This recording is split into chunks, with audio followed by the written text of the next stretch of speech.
Hello everyone and welcome back to my channel.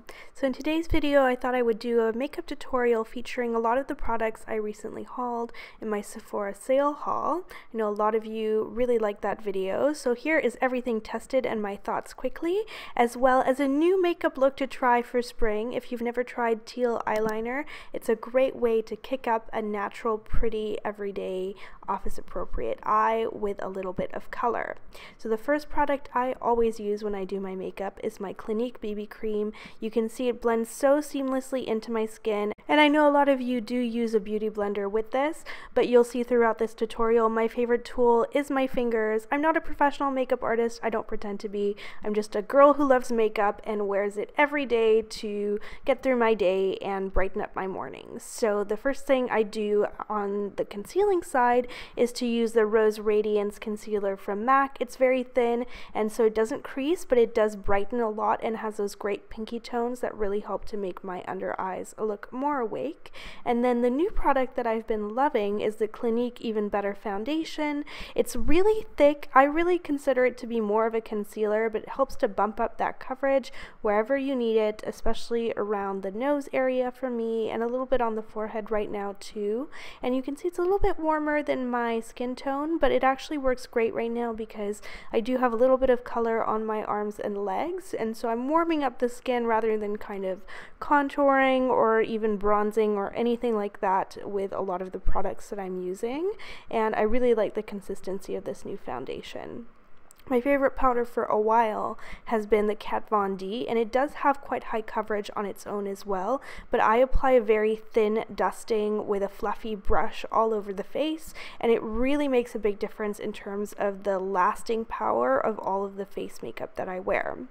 Then I go in with my good old NARS Laguna bronzer, and you can see it's a pretty thin layer that I apply all over the face. I do focus a little bit on the 3E area, but it's nothing too complicated that's going to be noticeable under office lights especially. That's one of the reasons, as well as laziness, that I don't really do a lot of contouring. You don't want any harsh lines under that bright office lighting.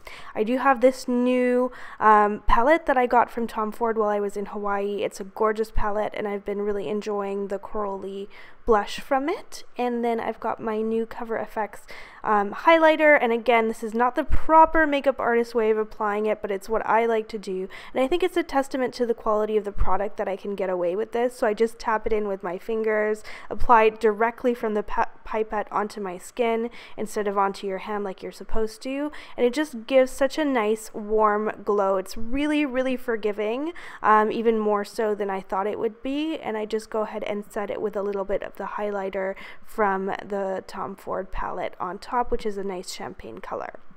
Then this is the point in my makeup routine that I apply the new Tatcha spray, which has a great lavender scent. It's just really calming and invigorating at the same time. It does have a more oily consistency like some of you mentioned, but as long as you apply it before your eye makeup and the rest of your makeup itself is more on the dry side, which you can see from the mostly powder products that I use, it makes a big difference.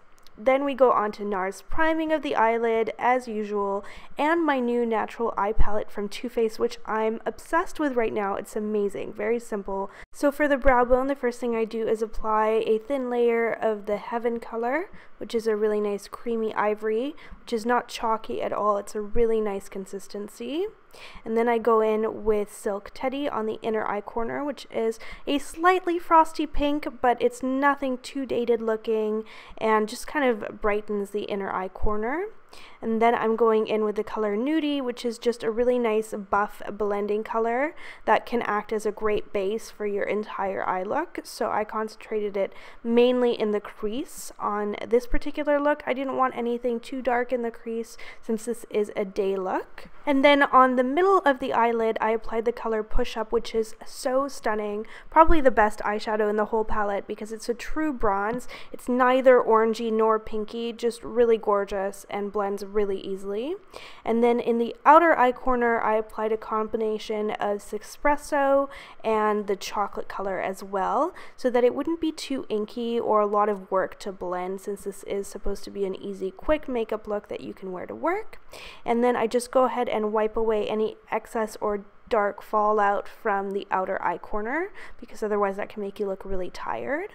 I go ahead and curl my eyelashes with a couple of quick pumps with my Shuimura eye curler, and then oh my gosh, this eyeliner is amazing. It's very similar to the Dolly Wings, which is the one I've used for years, but I go ahead and I do give a little tug to my eye area. I know you're not supposed to do this, but I've been doing it since I was 15 years old, and it's the only way I can manage to get that thin line without any smudges. And the consistency of this eyeliner is really great. It's really inky and it lasts all day. I've even worked out in it. It doesn't budge at all. But I do like to soften it with a little tiny bit of this espresso dark brown color just to make it a little bit softer for daytime. And then I apply my Maybelline The Rocket mascara, basically blinking into the mascara wand and wiggling it between my lashes. It's just such a great mascara. You do need an oil-based makeup remover to get it off at night, but it's so completely worth it. It's the only mascara that I've ever found that gives you that really thick volume without any clumping. It's just my absolute favorite. And then I use this one product that I have ended up converting so many people into in my real life. It's the Tom Ford eyebrow pencil. My mom uses it. A lot of my friends use it too now. What's really special about it is that even if you're quite heavy-handed, as you can see I kind of am and a bit clumsy about doing your eyebrows quickly, it really still looks so natural, and it has the best brush ever on the other end to just comb through everything and really push the product into your eyebrow hairs. So even though my brows are quite unruly and sparse and weird, the end result I think is really natural, really long lasting, and all I do is set it with a little bit of the Benefit eyebrow gel. Then onto the teal pièce de résistance of this whole tutorial. I picked up this pencil in the recent Sephora sale. I'm really loving it. It does not budge all day, and because it's a true mid-tone between blue and green, it doesn't look too 80s either. Rather, to me, it just evokes the beach and a beautiful hot summer's day. I just love teal because it just makes me think of tropical weather and being on vacation. What I do then at the end is just to smudge it in a little bit with the dirty outer eye brush that I used, just to kind of make it a bit imperfect and blend it in with the rest of the eye makeup look. And then at the end of the look, I've been really favoring an easy light pink lip recently. This is my newest YSL lipstick that I picked up from Sephora. You can see I'm not doing any kind of lip liner, and what I even like to do at the end is just to push the color into my lips a little bit with my finger to blur the edges and make it look quite natural and easy, because I'm all about an easy lip for summer. I think the whole like really severe liquid lip look is done now, and then I go ahead and put on my pearls because it's always the last thing you want to do after you've applied your makeup and perfume. So this is my new Azure line that's now available at nouvellepearl.com. I'm wearing the necklace long as well as the pendant earrings, and I think it just really makes the whole look pop to have that coordinating necklace and earrings, and I had a lot of fun creating this. So thank you so much for watching, and if you'd like to see more content from me, make sure that you like and subscribe, and I will see you in my next video.